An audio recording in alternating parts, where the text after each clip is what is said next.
Baik Bapak Ibu, saya akan coba membuat tutorial bagaimana mengumpulkan data kemiskinan melalui aksi 3T dengan menggunakan aplikasi berbasis Android. Nah, hal yang pertama yang kita lakukan adalah memeriksa email kita yang tertanam di HP Android. Caranya buka salah satu aplikasi Google, bisa Google biasa, kemudian di sudut kanan atas ini yang ada biasa huruf, atau jika Bapak Ibu sudah memasang foto akun Google maka yang terlihat adalah foto. Nah, saya klik foto ini, ada tulisan email saya yang tertanam di Android saya, yaitu basrun.bahmid@gmail.com. Oke, sampai di situ. Ini diketik, kemudian dijapri ke saya untuk saya daftarkan di dalam aplikasi. Oke, hal yang pertama kita lakukan adalah menginstal AppSheet atau AppSheet. Nah, caranya melalui Play Store, kita ketik di sini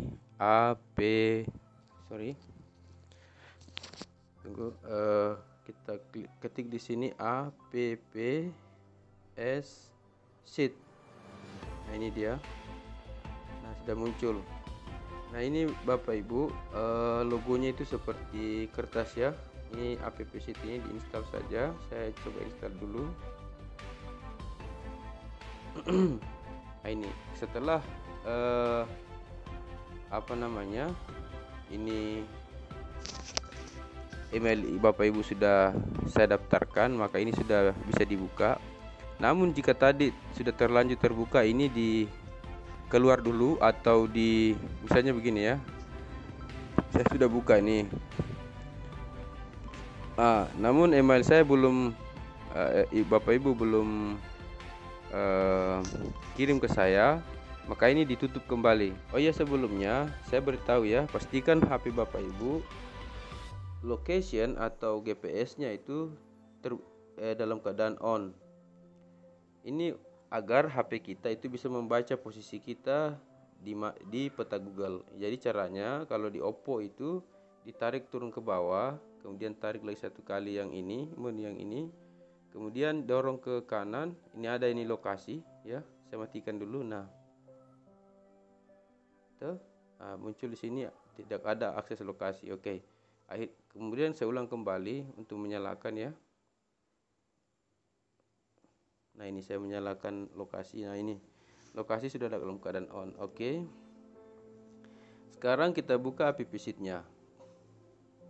Nah, biasanya ketika kita membuka AppSheet ada pertanyaan di sini. Ini akan menggunakan akun mana? Kita pilih Google ya. Google. Kemudian di sini ada pilihan, karena di HP saya ini sebetulnya ada beberapa email yang biasa saya buka di Gmail, tetapi yang tertanam di Android saya ini yang paling di atas ya. Tadi ya saya sudah sebut basrun.bahmid. Saya pilih yang itu, yang sesuai dengan yang tertanam di HP Bapak Ibu. Nah, jika aplikasi Bapak Ibu sudah keadaannya seperti ini, ada tulisannya database 3T, ini diklik saja ya. Klik. Nah, beginilah bentuk menu daripada aplikasi kita. Ya, baik Bapak Ibu.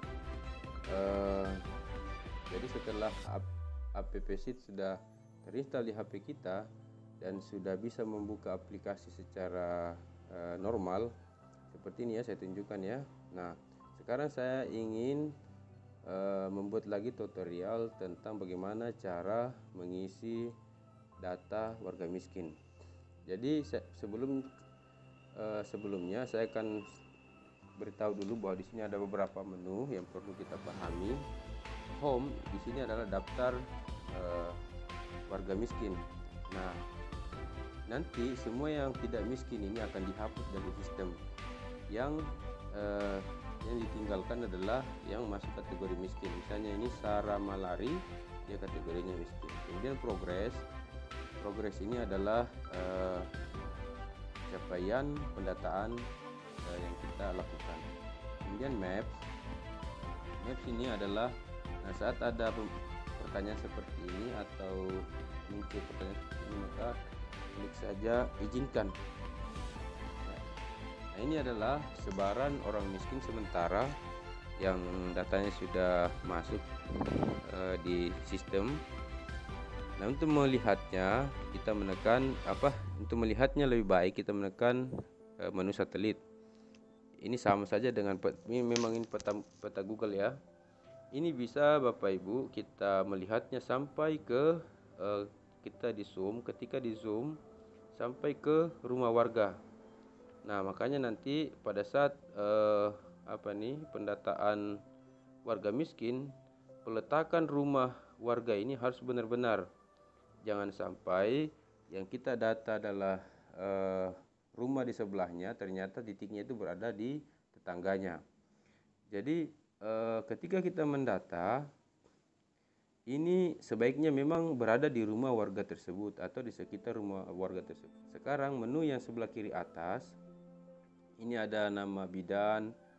Ketika diklik itu semua daftar nama bidan di sini. Kemarin yang sudah ikut Zoom ini kami sudah masukkan, ada nomor teleponnya dan ada nomor WA-nya. Kemudian ada daftar juga nama PLKB. Makanya saya bilang ini aplikasi kita hanya digunakan terbatas agar tidak disalahgunakan oleh pihak-pihak yang tidak bertanggung jawab. Oke, kita kembali ke menu home atau daftar warga yang sudah terdata di aplikasi. Nah, Bapak Ibu, untuk mendata warga, mekanismenya kan begini. Bidan dan LKB ini bersama kepala desa berembuk menentukan di desanya itu 20 kakak yang tergolong miskin dan kita duga masih bisa produktif. Artinya ketika nanti dilakukan pembimbingan usaha itu masih memungkinkan untuk melakukan atau masih bisa berusaha. Ya, di teorinya itu umur di bawah 55 tahun itu produktif. Tapi bisa juga di atas 55 tahun misalnya sampai 60 tapi dia masih bersemangat, ada juga, tapi jarang sekali ya. Oke. Nah, 20 warga yang kita sepakati dengan kepala desa itulah yang jadi sasaran kita.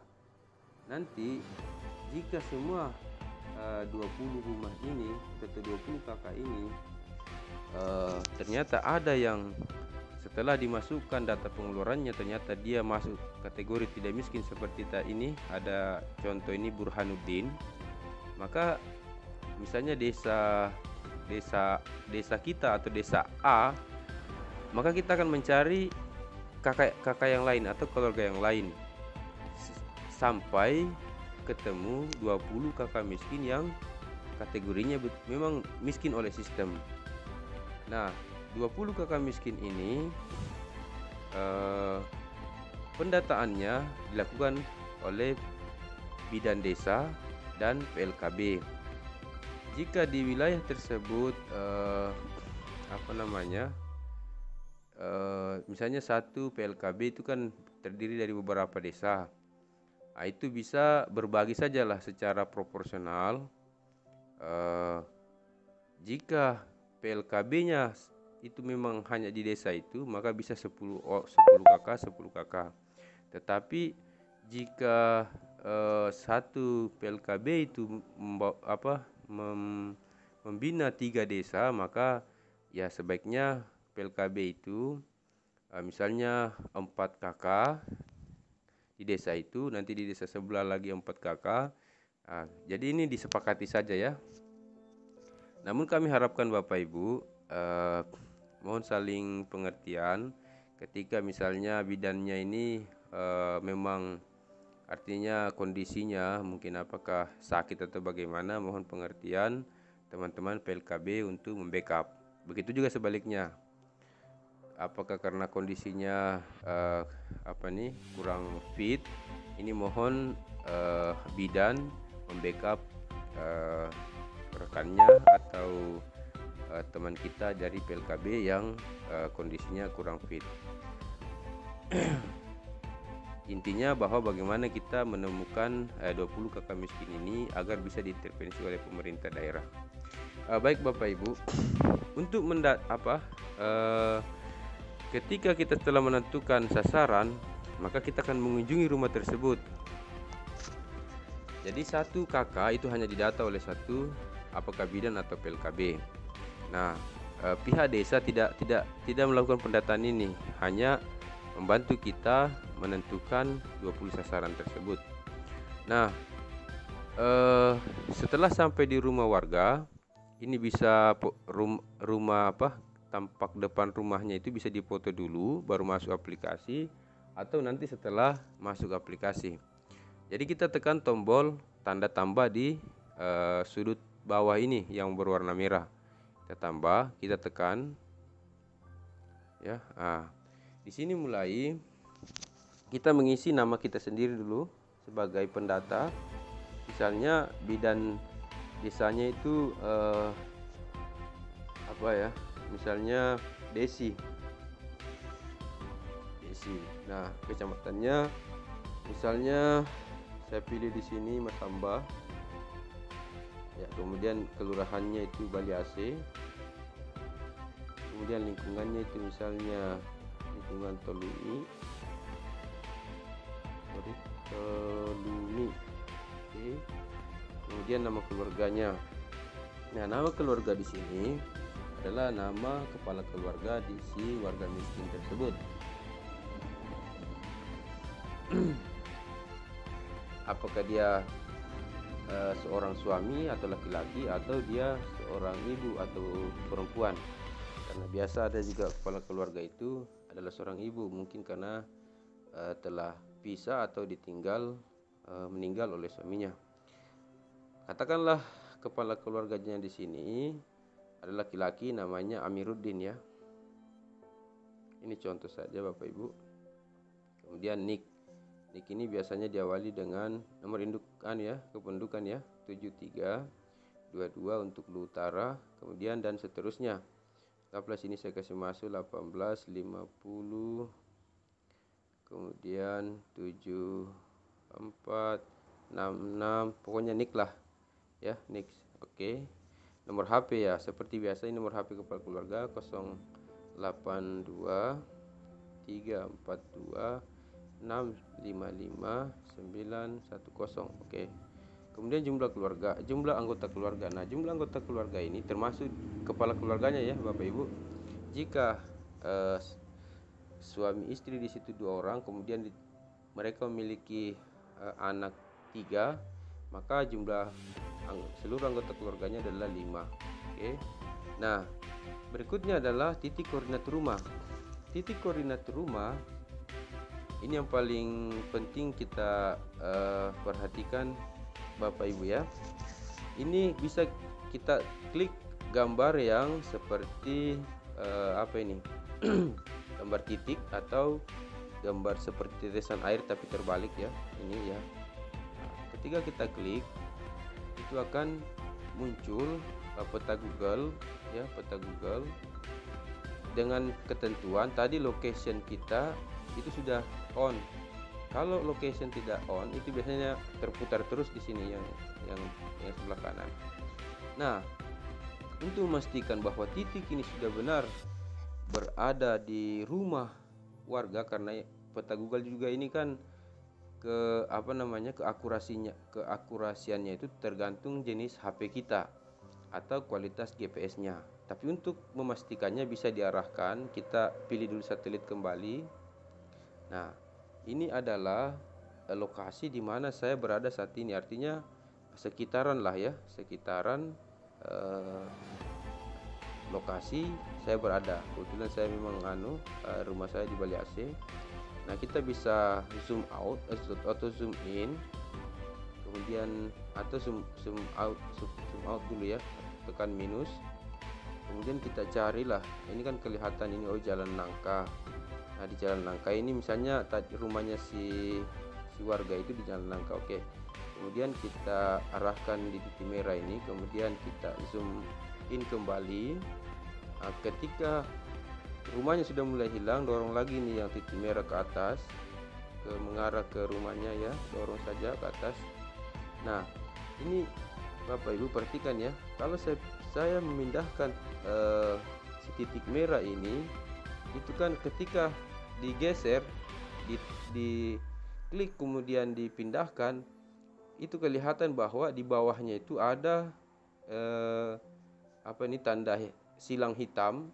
Ini yang menentukan di mana rumah, misalnya rumah warga miskin itu. Kita asumsi ini ya, yang rumah ini contoh saja, rumah di Bali AC yang paling ujung di lapangan. Nah ini, jadi ketika kita mendrag atau tekan kemudian tahan untuk mengarahkan rumah yang mana, itu perhatikan itu tanda silang Bapak Ibu. Tuh. Ya, ini caranya memindahkan yang lompat-lompat ini, yang merah ini adalah diklik, kemudian ditahan dan dipindahkan. Kemudian setelah pas begini, baru kita lepas. Oke. Nah, itu cara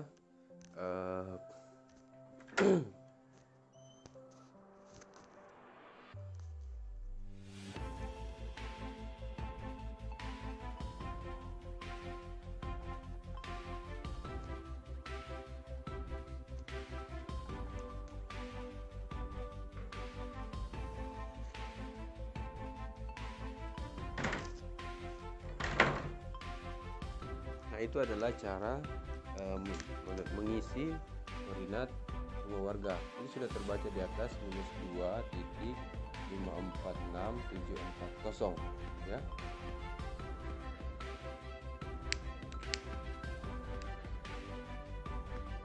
Nah, ada cara lain juga untuk mengisi titik ini tadi cara yang tadi ya. Baik Bapak Ibu, ini cara mengisi rumah warga ini sudah selesai seperti ini. Bisa kita lanjut ke pertanyaan berikutnya, yaitu mengambil foto. Tetapi saya kembali lagi ke titik koordinat karena ini sangat krusial ya Bapak Ibu. Kenapa? Karena data ini nanti akan menjadi petunjuk teman-teman, misalnya penyuluh atau Koperinda dalam mengintervensi.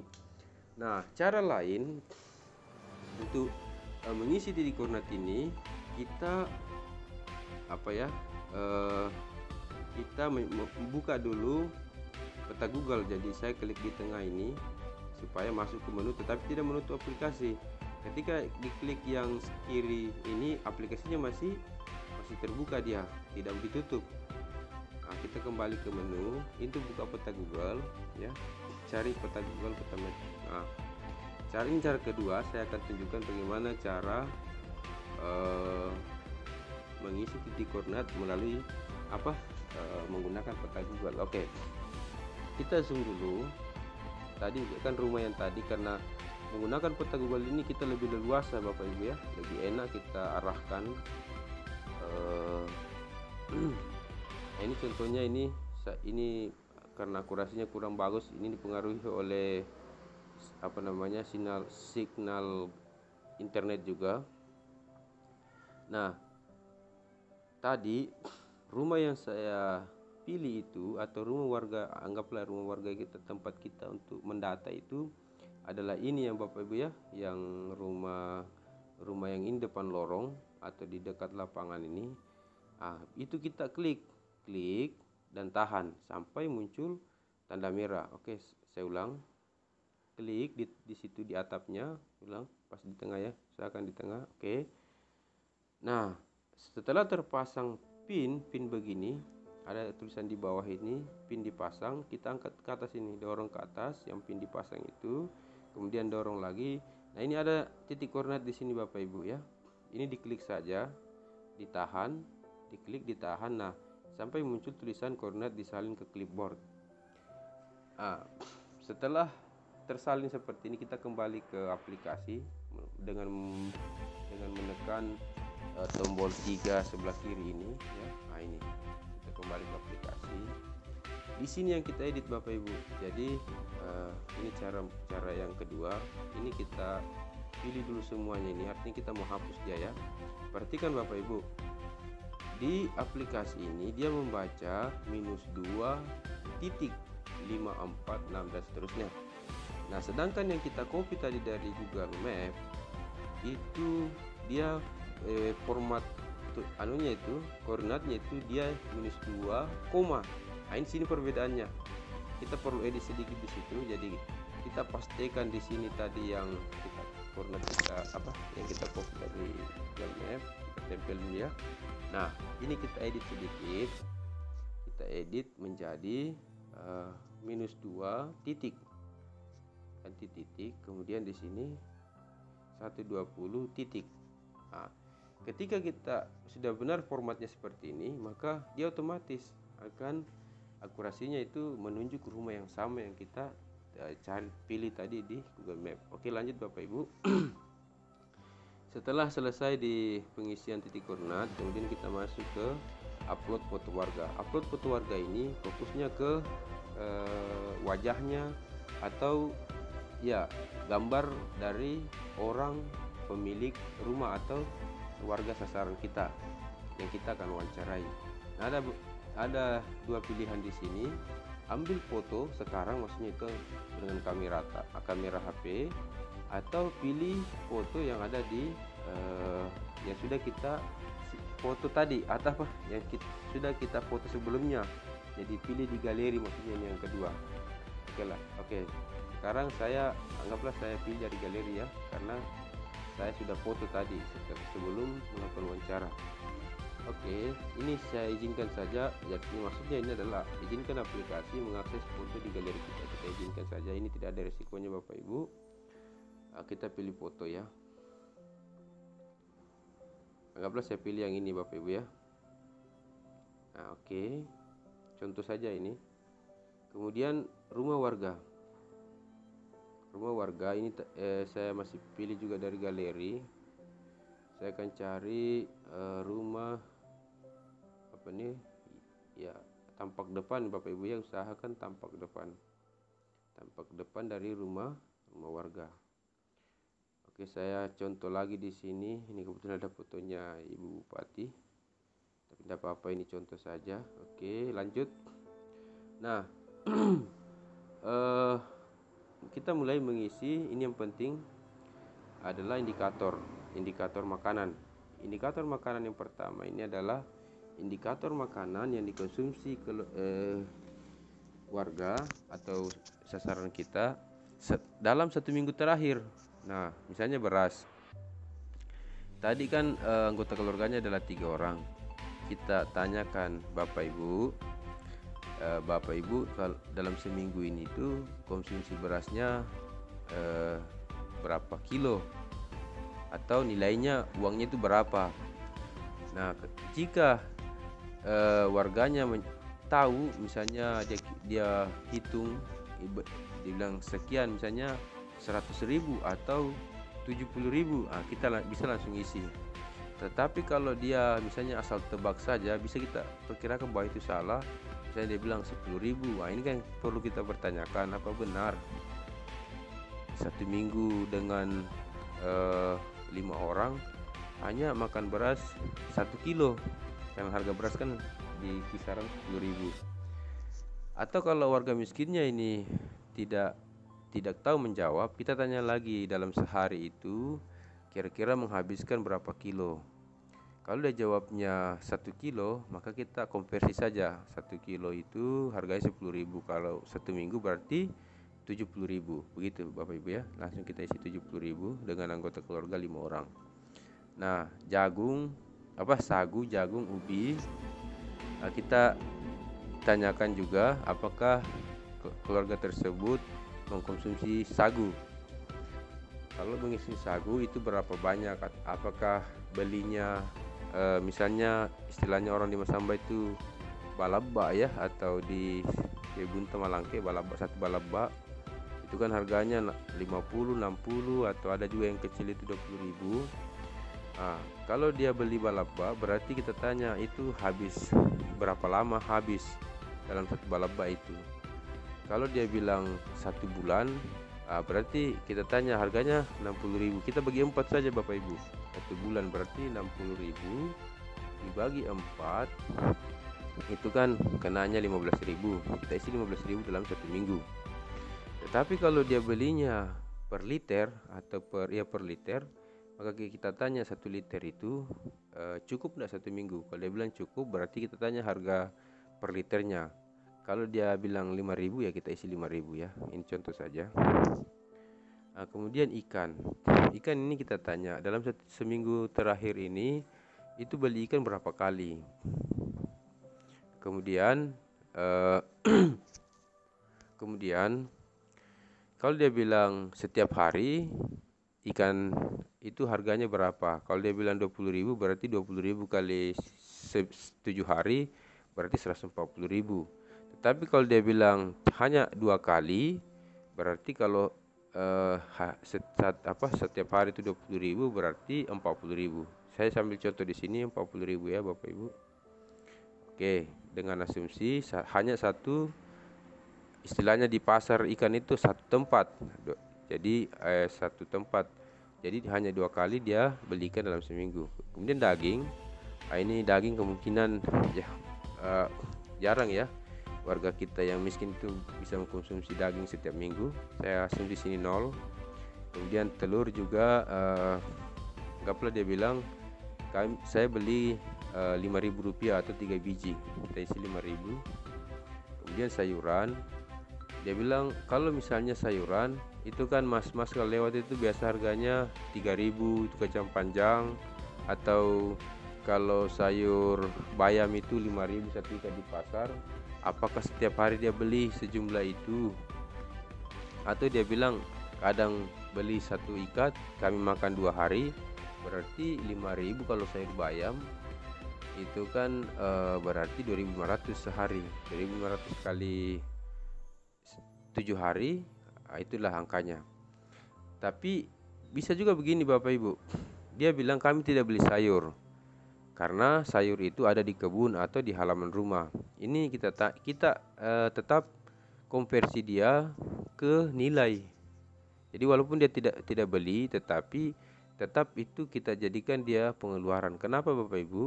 Karena sekiranya dia tidak makan sayur, maka dia jual sayur itu, bisa dia jual, dan hasil penjualan itu dia bisa gunakan untuk yang lain. Jadi kita hitung dia adalah pengeluaran. Artinya dia mengorbankan kesempatannya untuk menjual sayur itu sehingga dia konsumsi sendiri. Nah, anggaplah setiap hari dia habiskan uang itu 2.000 sayur, berarti 2 kali 7 14.000 ya. Oke, 14.000. Kemudian kacang-kacangan, tahu, tempe, anggaplah tidak ada, buah juga tidak ada, kita lewati. Minyak goreng. Nah, ini minyak goreng jarang yang tidak digunakan oleh warga ya. Anggaplah kita asumsi 1 liter 14.000 harganya, saya isi 14.000. Kemudian kopi gula ini juga jarang tidak dibeli, artinya hampir semua warga kita mengkonsumsi kopi dan atau gula, kopi atau teh. Kita asumsi sekilo gula itu 15.000. Kemudian ditambah kopi satu bungkus 10.000, berarti 25.000 dalam seminggu. Oke. Kemudian bumbu dapur itu misalnya kita tanya beli apa saja, bawang putih, bawang merah, misalnya 5.000 bawang putih, 5.000 bawang merah, dan seterusnya. Kita tulis di sini 10.000 ya seminggu. Saya kira teman-teman ibu-ibu ini paham betul berapa. Jadi ketika warga kita menjawab dan itu tidak logis menurut kita, ini bisa dikonfirmasi ulang Bapak Ibu ya. Tanyakan betul enggak ini, kira-kira cukup enggak kalau itu, atau enggak kebanyakan nih. Nah gitu ya.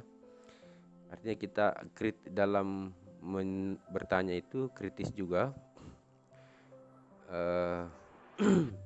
mengupayakan jawaban-jawaban tidak mengarahkan ya Bapak Ibu. Sekali lagi tidak mengarahkan warga untuk menjawab sesuai keinginan kita, tetapi hanya mengajak warga berpikir logis dan masuk akal begitu ya.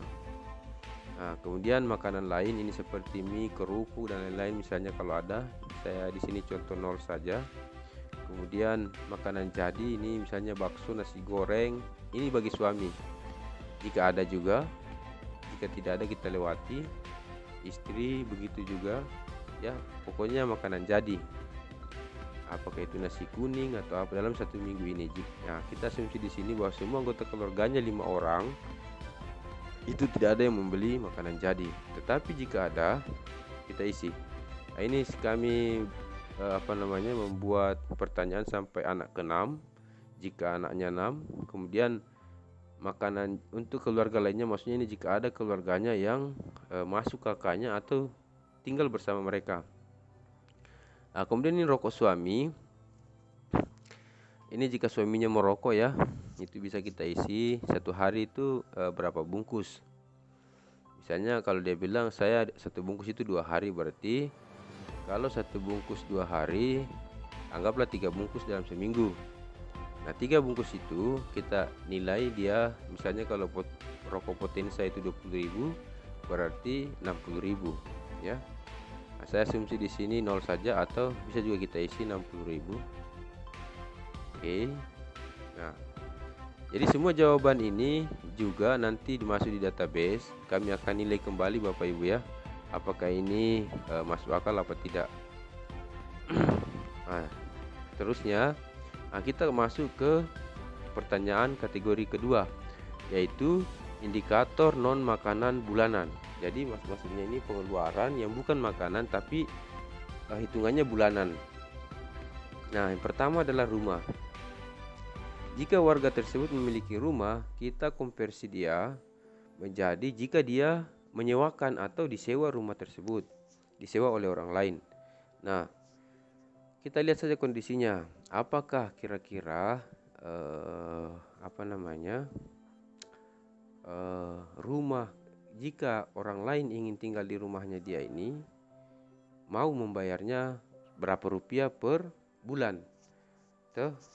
Apalagi kalau dia tinggal di kos atau menyewa rumah orang lain, itu bisa langsung kita tanya berapa Bapak Ibu bayarkan setiap bulan untuk tinggal di sini ya.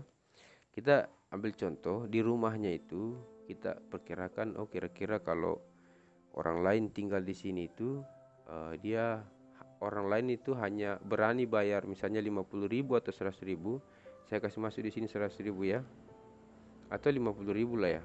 Karena kalau di atas 50.000 orang sudah dipastikan atau keyakinan kita bahwa tidak akan ada orang yang mau menyewa rumah warga tersebut. Oke, setiap bulan. Nah, berikutnya adalah listrik. Jika dia menggunakan listrik, kita isi. Jika tidak, misalnya dia pakai pelita atau lilin, maka jangan diisi ya untuk penerangan. Tapi bisa juga misalnya kalau dia menggunakan minyak tanah dengan lampu zaman dulu, itu bisa kita tanya dalam seminggu itu apakah menghabiskan minyak tanah 1 liter. Harga minyak tanah sekarang kan 12.000. Kalau listrik, apakah dengan nilai dengan pulsa 50.000 itu ya, saya ulang, tadi ada kendaraan. Oke, kita tanya untuk listrik ini. Sebulan itu, karena dia mungkin tidak tahu menghitung nilai listrik dalam seminggu, sebulan itu isi pulsa berapa rupiah. Kalau dikatakan 50.000, maka kita bagi 4 50.000 itu ya Bapak Ibu, perkiraan. Jadi kalau 50.000 dibagi 4 itu sekitar 12.000 ya, atau 12.500. Saya isi di sini 12.000 lah. Kemudian PDAM, kalau dia menggunakan air PDAM 1 bulan itu kan ini adalah pengeluaran non makanan bulanan. Harus Bapak Ibu perhatikan apakah ini pertanyaannya mingguan, bulanan atau tahunan. Jadi ada 3 macam juga sini pertanyaan ya, mingguan, bulanan dan tahunan. PDAM, kenapa indikator ini menjadi bulanan? Karena memang pengeluarannya itu dikeluarkan per bulan. Nah, PDAM kalau ada, kalau tidak ada, itu misalnya dia pakai Famsimas. Nah, itu kita isi dia. di sini berapa pengeluarannya, misalnya Rp5.000 ya. Kecuali dia menggunakan sumur itu Bapak Ibu tidak kita isi nol saja di situ ya untuk pengeluaran air minum. Kemudian BBM. Nah, BBM ini pengeluaran per bulan itu kita lihat apakah dia punya motor atau mungkin senso. Nah, kita asumsi di sini nol ya. Kalau dia punya motor, kita tanya itu per bulan itu habis berapa dia mengeluarkan untuk biaya bensinnya. Oke, lanjut. Kita asumsi dia tidak punya motor. Kemudian gas ini LPG mungkin 3 kilo ya, seminggu itu harganya kan satu tabung itu 25.000 di daerah pelosok ya. Nah, kita tanya apakah cukup seminggu dia menggunakan gas dengan satu tabung itu. Kalau dia bilang kami menggunakan 2, maka di sini kita isi 50.000 Bapak Ibu. Oke. Pulsa saya asumsi di sini misalnya dia tidak membeli pulsa, atau bisa juga kita misalnya ternyata dia punya HP, dia membeli pulsa itu 5.000 dalam sebulan ya. Tadi ini gas, maaf ya karena pertanyaannya adalah bulanan. Ini kita tanya apakah sebulan itu berapa tabung dia habiskan. Jadi kalau dia katakan 2 tabung, maka kita isi dia menjadi 50.000 ya Bapak Ibu. Ini mohon jangan keliru karena di sini adalah pengeluaran per bulan. Kemudian pulsa sebulan itu anggaplah ya 20.000. Saya salah tadi, mohon maaf. Nah, sabun mandi dalam sebulan itu dia beli berapa atau nilainya berapa, sabun mandi, sampo dan lain-lain, odol. Nah, ini bahan-bahan yang ada di kamar mandi. Nah, anggaplah kita kalau sabun 5.000, kemudian sampo 5.000. Kalau sabun kayak Lifebuoy atau batangan itu Rp5.000. Berarti sebulan itu misalnya dia katakan kami menghabiskan 2 buah misalnya Lifebuoy. Kemudian sampo kami misalnya membeli 1 botol itu harganya 15.000. Berarti dalam sebulan itu dia mengeluarkan 20.000. Jadi tidak sulit Bapak Ibu ya. Kemudian bahan cucian ini seperti rinso, daya dan lain-lain dan kawan-kawan ini kita isi juga. Dalam sebulan itu warga ini menghabiskan berapa banyak. Misalnya di 1 bungkus saja kali besar harganya berapa, anggaplah di sini 30.000 ya. Oke. Kemudian bahan bacaan, koran dan lain-lain kita sisihkan 0. Kemudian barang lain, gunting kuku dan lain-lain lah yang. Jadi ini kita bisa tanyakan apakah punya pengeluaran selain bulanan yang selain di atas. Oke, sekarang kita masuk ke pertanyaan tahunan. Nah, pertanyaan tahunan ini juga masih merupakan non makanan. Jadi non makannya ada 2, bulanan dan tahunan. Yang pertama ini tahunan ini, jadi pengeluaran tahunan. Pemeliharaan fisik rumah. Kita tanya apakah Bapak Ibu melakukan pemeliharaan rumahnya. Jika iya, itu berapa banyak yang nilai atau rupiah yang Bapak Ibu keluarkan. Jika dia katakan bahwa saya membeli atap atau semen 1 sak, terus saya kerja sendiri, berarti nilainya itu adalah 1 sak itu harganya 60.000 ditambah upah dia, walaupun dia tidak menggunakan tukang lain, dia sendiri, kita nilai juga karena seperti tadi kasus rumah tadi. Sebetulnya dia punya kesempatan untuk mencari uang di hari itu, tapi karena dia mengerjakan rumahnya maka hilanglah kesempatan, maka itu adalah merupakan pengeluaran dia. Jadi 100.000 ditambah 60.000 selama setahun 160.000 ya. Oke. Poli kendaraan, jika dia punya kendaraan kita di sini 0. Servis kendaraan jika dia punya. Kemudian alat pembersih. Alat pembersih ini adalah sapu. Anggaplah dia membeli sapu 1 buah selama setahun. 1 buah itu anggaplah harganya 60.000 ya. Oke, perawatan kecantikan, kemudian kita asumsi 0 biaya rumah sakit. Nah, kita asumsi selama setahun itu dia tidak masuk rumah sakit. Tetapi jika dia ternyata masuk rumah sakit dan merupakan peserta JKN atau BPJS yang gratis atau KIS, nah itu kita bisa, kalau teman-teman bilang pasti tahu lah ya, atau bisa kontak ke rumah sakit untuk penyakit seperti ini tuh biasanya kalau yang umum itu harganya berapa. Jadi walaupun dia ditanggung, kita isi. Kenapa? Karena itu adalah merupakan pengeluaran hanya ditanggung oleh pemerintah. Jadi sekiranya pemerintah memberi dia uang dan tidak sakit, maka dia tidak mengeluarkan apa-apa. Tetapi karena dia sakit dan dibayar oleh pemerintah, maka itu juga merupakan pengeluaran.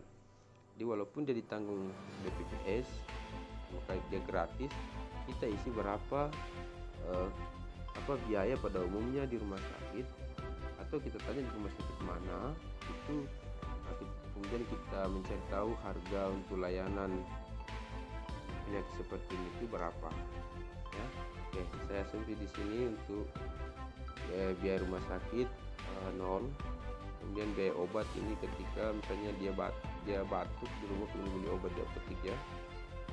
Kemudian terus biaya pencegahan, maksudnya ini biaya pencegahan sakit, apakah itu alat KB untuk mencegah hamil, fitness supaya bugar dan seterusnya.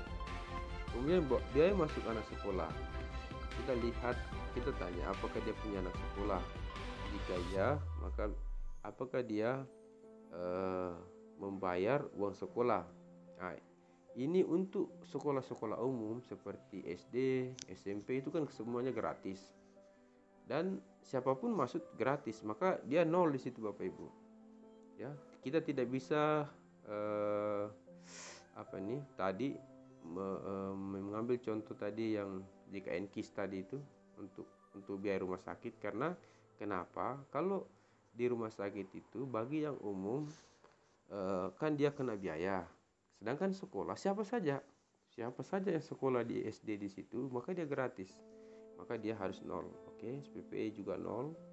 Kemudian iuran sekolah 0. Biaya TK. Nah, ini ATK.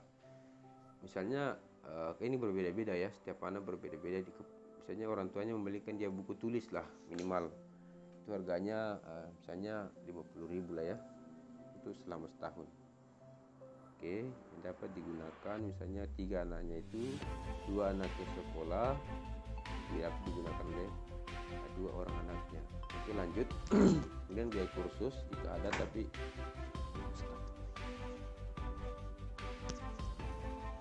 ini biaya kursus jika ada ya. Lanjut, kemudian biaya transportasi. Ini juga jika dia menggunakan transportasi dalam setahun ya, setahun terakhir. Dan ini sifatnya rutin Bapak Ibu ya. Misalnya ini ojek dia anaknya ke sekolah, terus atau ojeknya dia ke tempat kerjanya. Nah, biaya hiburan ya, kita asumsi sini 0. Biaya hiburan ini warkop dan lain sebagainya 0 juga. Kemudian biaya beli pakaian. Nah, ini biaya beli pakaian ini bisa juga kita tanya apakah dalam setahun terakhir kemarin itu suaminya membeli pakaian, apakah sepatu atau baju. Nah, jika jawabannya tidak, maka kita isi 0. Istrinya juga begitu. Jika dia bilang iya, harganya berapa? 100.000 ya, saya kasih masuk untuk istrinya 100.000. Oke, kemudian anaknya dan seterusnya ya. Oke. Nah, kemudian mebel, kita tanya apakah dia membeli mebel, kursi, parabot rumah tangga, ini berupa piring, panci dan sebagainya. Kemudian perkakas, peralatan tukang, peralatan tukang ya, tang, obeng dan lain-lain, peralatan bengkel, untuk dia pakai sendiri ya. Oke, bukan untuk bisnis, untuk memenuhi kebutuhan dia dalam hari-hari. Kemudian apakah dia membeli HP dalam setahun, mainan anak, ini kita asumsi 0 semua, barang elektronik, alat olahraga dan seterusnya, kendaraan bermotor, binatang ternak, binatang peliharaan atau tanaman peliharaan, apakah dia membayar pajak. Jika dia punya motor maka pasti dia bayar pajak, kecuali kalau dia memang sudah menunggah ya bertahun-tahun, itu kita isi nol. Kemudian apakah dia punya televisi, berapa iuran TV kabelnya, atau dia mungkin membuang sampah, dia kena retribusi sampah dan seterusnya. Iuran BPJS, biaya hari raya. Nah ini biaya hari raya bisa juga kita tanya, apakah bapak ibu itu menyiapkan sejumlah uang untuk menghadapi misalnya hari raya Idul Fitri, hari raya Idul Adha. Kalau dikatakan iya ketika hari itu saya punya uang 100.000, nah, kita isi 100.000 ya bapak ibu, mungkin cukup untuk makan yang lebih di hari raya itu. Oke, kemudian tabungan haji jika ada kita isi nol, biaya peserta ulang tahun juga kita isi nol, biaya pesta atau ulang tahun. Nah terakhir ada pertanyaan di sini, jenis usaha yang diminati. Pertanyaan berikut, jika warga memiliki dana sebesar 3 juta untuk usaha, maka jenis usaha apa yang diminati? Jadi ini kita menggali informasi, kira-kira bapak atau warga ini jika punya dana 3 juta untuk usaha ya, bukan 3 juta saja tetapi 3 juta untuk usaha, kira-kira usaha apa? Nah ini bisa kita, misalnya dia bilang tidak tahu, bisa juga kita pancing, bapak punya lahan enggak untuk misalnya beternak ayam? Kalau dia bilang punya, nah gimana kalau usaha beternak ayam atau memelihara ikan nila kah, atau ikan apalah ya. Nah jika misalnya sudah jelas bahwa oh saya ini mau buka warung, kita tulis di sini buka warung makan, usaha warung makan dan lain-lain ya, tergantung kecenderungan warga atau minat dari warga. Oke, setelah semuanya selesai, kemudian kita save bapak ibu ya. Baik, setelah data semua telah terisi dan kita sudah save, berikutnya kita akan melihat nah biasanya ini paling terakhir itu ada di bawah namanya itu langsung sistem membaca apakah dia itu miskin apa tidak. Nah ketika tidak miskin maka kita perlu mencari kakak yang lain sampai cukup 20 kakak. Oke, ini dia datanya, semuanya ditampilkan oleh sistem. Terima kasih Bapak Ibu. Demikianlah cara mengisi indikator dalam aplikasi. Terima kasih. Assalamualaikum warahmatullahi wabarakatuh.